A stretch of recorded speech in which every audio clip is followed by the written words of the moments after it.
Hey everyone, thank you for viewing this video. Welcome to the channel. Kerley Vinas here, the People's Realtor, with a daily update on the Rhode Island real estate market. Just to let you know, right, this is a 24-hour cycle.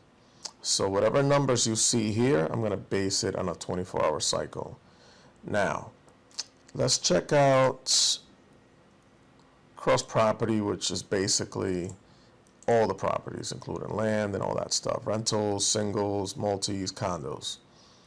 For Rhode Island today, in a 24-hour cycle, 21 properties went under contract.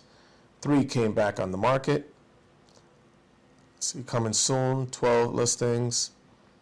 New listings, 72. Pending, 46 listings. Price decreases went down to 21.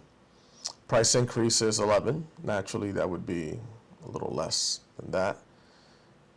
30 sold and 13 withdrawn. So that's kind of like what the deal is with that stuff right there. And right now, I want to kind of take a look at something else. Let's do a little search here. Let's go to the actives. And what we'll do is we'll go $500,000 or less. And we'll do Rhode Island, all counties. Let's see what we got for single family. Right, 254 matches. Now, if you were to do that for a multi, let's see what we got here.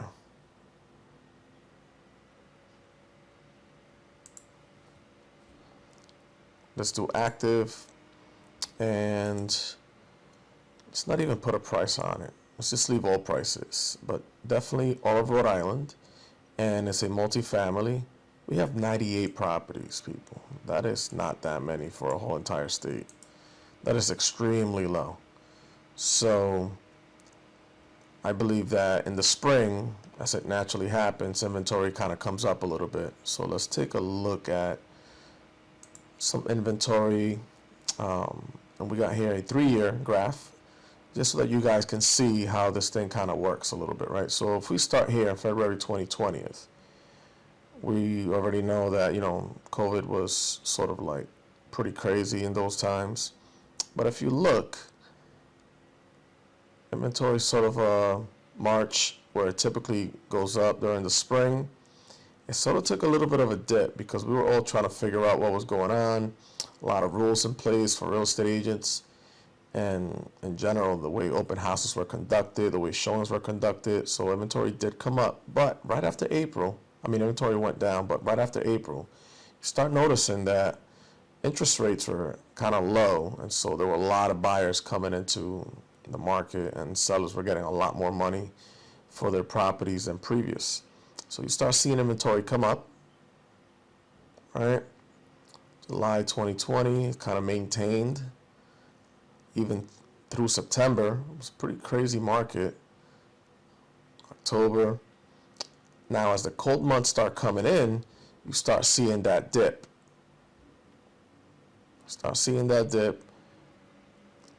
All right. February again, 2021. What happens to inventory? Comes back down.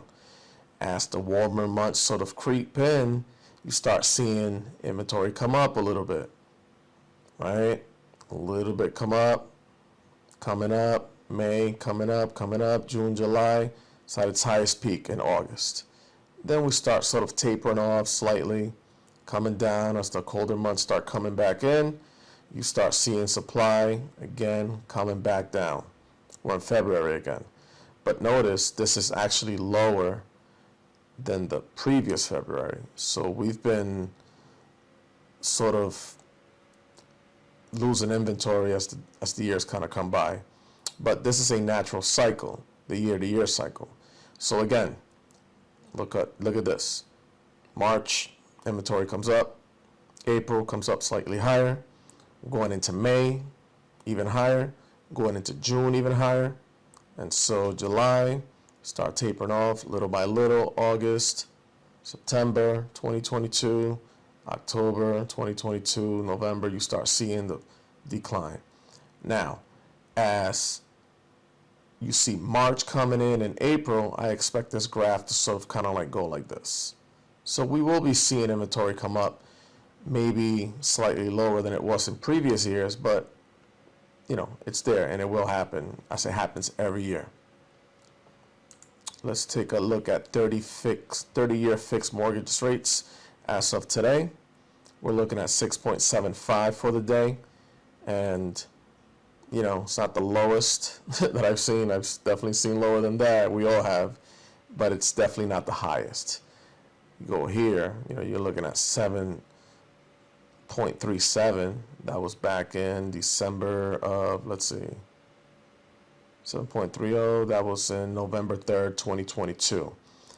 And, you know, a lot of people dropped off. So as it came back down, people started wanting to get loans again, wanted to buy a home. But here we are in this sort of economy, and we're trying to make the best that we can. But just know, guys, that there's a lot of good realtors out there that definitely look into the numbers. Make sure you look into how these people can help you, how they can help you navigate the market. Yours truly here does a lot of research. I'm studying graphs every day, studying the numbers, studying national markets and my local market. So just know that when you deal with me, I am doing 100% everything possible to try to help you guys. I'm completely dedicated to your success, whether you're on the buying side or on the selling side. All right, guys, so we'll be signing off. You guys take care. Have a nice day.